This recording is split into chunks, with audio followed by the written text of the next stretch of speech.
eu sei que é um bom produto, uma boa garrafa que está sendo vendida no mercado é realmente boa? Então, ou seja, tem garrafas ruins?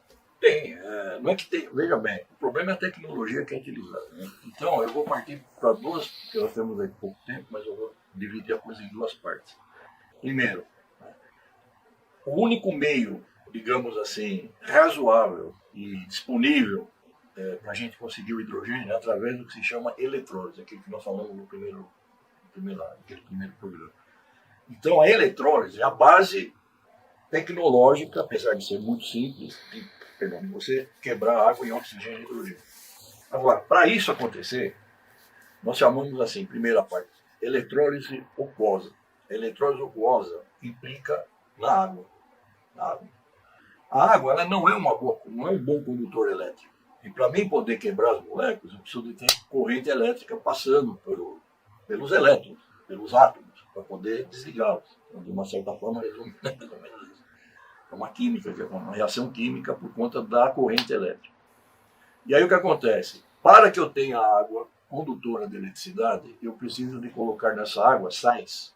Sais aniônicos, ou seja, pode ser uma base, um alcalino forte, bicarbonato de sódio, cloreto de sódio, que são alcalinos base.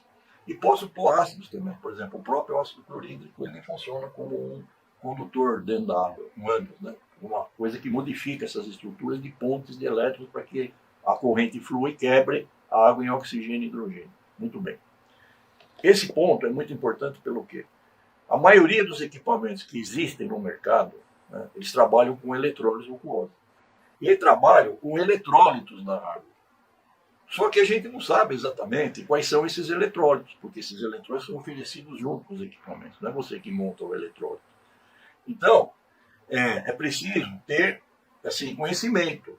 No meu entender, até me cabe como biomédico e responsável por biossegurança e todas essas normas técnicas que eu aprendi, que eu tenho que zelar por elas, né? Que esses equipamentos eles deveriam ser objeto de laudos do que é feito esse eletrólito, o que tem dentro desse eletrólito, através de espectroscopia, alguma coisa assim. Aqui tem água e tem bicarbonato de sódio e tem qualquer outro produto químico que faz parte desse eletrólito. Por que eu estou dizendo isso? Esses equipamentos são bons, funcionam, quando existem filtros após a produção do gás. Por quê? Na eletrólise há aquecimento. Esse aquecimento é produto da reação química, forma vapores. Então, desse vapor sai o quê? Sai água com vapor e sai o gás, oxigênio e hidrogênio. E por arraste pode levar sólidos dentro desses eletrólitos, que uma pessoa vai aspirar. Então, o certo é que deveria ter, após a produção do gás, esses equipamentos aquosos, de eletrólise aquosos, que usam eletrólito com, digamos, alcalinos fortes ou ácidos fortes, que deveria ter filtros que lavem esse gás, é um lavador de gás que se chama, para que a pessoa possa, então, inalar aquilo com segurança. Ou seja, aquela água, o filtro de lavar gás, ele tem água como se fosse um umidificador de oxigênio, já viu? Uhum. Tem aquela borbulha lá, o gás, né? Na parte do fundo e o gás sai por cima, ou seja, as partículas em suspensão de qualquer soluto que estiver lá na reação da eletrólise aquosa vai ficar aprisionado naquela água.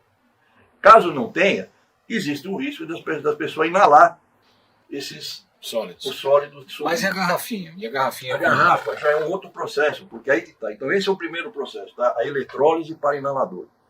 Para a garrafa e para o inalador de primeiro mundo, aí existe o quê? É o que a gente chama de membrana de próton, que é um sistema, que é um polímero, é um filme, um tipo de um produto, chama-se Nafion, né? É produzido por um laboratório, uma empresa francesa, isso já é patente praticamente na metade do planeta, e essa membrana, ela usa o quê? Ela usa água destilada, ela não usa nenhum outro eletrólito, é água destilada, então não existe contaminação de nenhum outro soluto, e a produção é de alta pureza. Essa mesma membrana, chamada PM, Proton Exchange Membrane, membrana de troca de prótons, é que faz com que a água que entra nesse sistema, uma célula, de um lado sai água com oxigênio e do outro lado sai o gás H2 puro, 99,9%.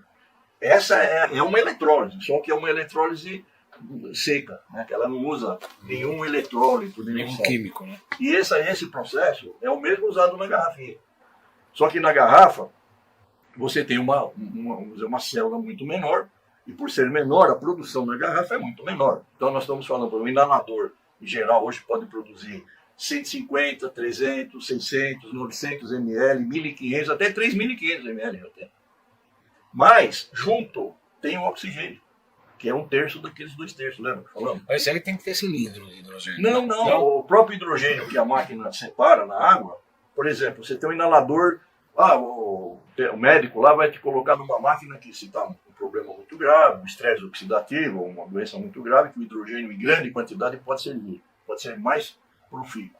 O que ele vai fazer? Ele vai colocar você numa máquina com 3.500 ml por minuto, mas tem 1.500 ml de oxigênio junto, para compensar a hipóxia, compensar o espaço que você está tirando. Então você está colocando 1.500 ml por minuto de oxigênio puro, não é os 20% da atmosfera, é quase 90%, que é como se fosse um oxigênio medicinal, mais o hidrogênio puro. Aí sim. Aí tem uma outra história nisso aí, né, que pouca gente sabe, que é o quarto estado da água. Né?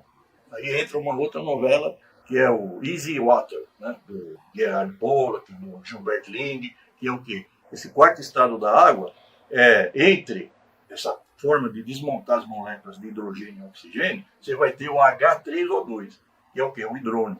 E isso é a base fundamental, dizem, né, na química, de uma carga negativa entre os ânions e os prótons do hidrogênio. Isso potencializa muito a energia mitocondrial.